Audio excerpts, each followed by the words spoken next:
Back to our top story tonight. The nation's leader, along with cabinet ministers, asserting their presence on Grand Bahama Tuesday morning during a cabinet meeting at the new Obadiah Wilchcombe complex in 8 Mile Rock. Reporters spoke with the Prime Minister on the sideline of that meeting to discuss crucial matters impacting the island. Among them, the possible sale of the Grand Bahama Port Authority. Raven Davis has that story. The Obadiah Wilchcombe complex serving as the backdrop for a significant gathering as Prime Minister the Honorable Philip Davis alongside a slew of cabinet members convened for the second cabinet meeting on the island. The aim, according to the nation's leader, is to shift away from the Nassau-centric approach to governance.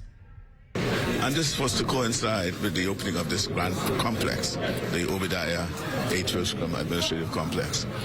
I'm a family island representative, and so letting people see that we could have the seat of government in a settlement, 8 Mile Rock settlement, I think is a big deal for me and for hopefully people of West Grand Bahama.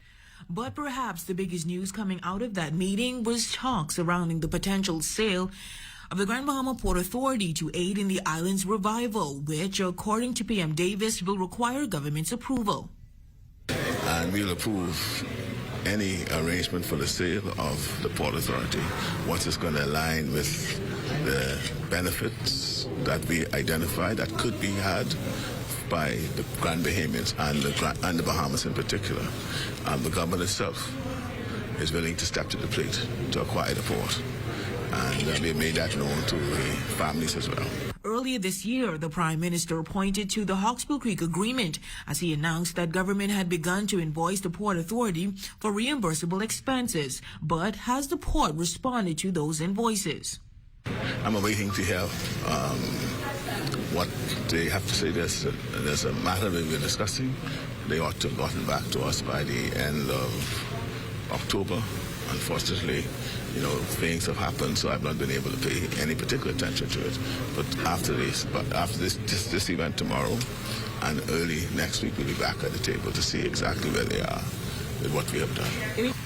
Prime Minister the Honorable Philip Davis mincing no words as he sought to defend the work of the Progressive Liberal Party.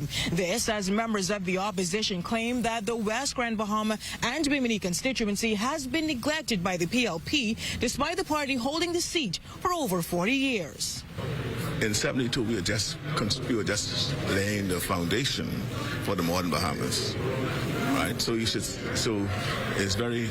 not fair to suggest and to compare from 72 to now. These roads have been paved, right? Institutions have been developed that's impacted and helped all of West Grand Bahama, like the Defense Force, the College of the Bahamas, University of the Bahamas, the roadworks that's happened here, the extension of electricity, right, and telephone systems. All that happened since 72. Pointing to the work of the PLP, he says political pundits are simply baffled by how the PLP is able to achieve much despite the party inheriting the country in a challenging state. For the Bahamas Tonight, the Northern Edition, I'm Raven Davis.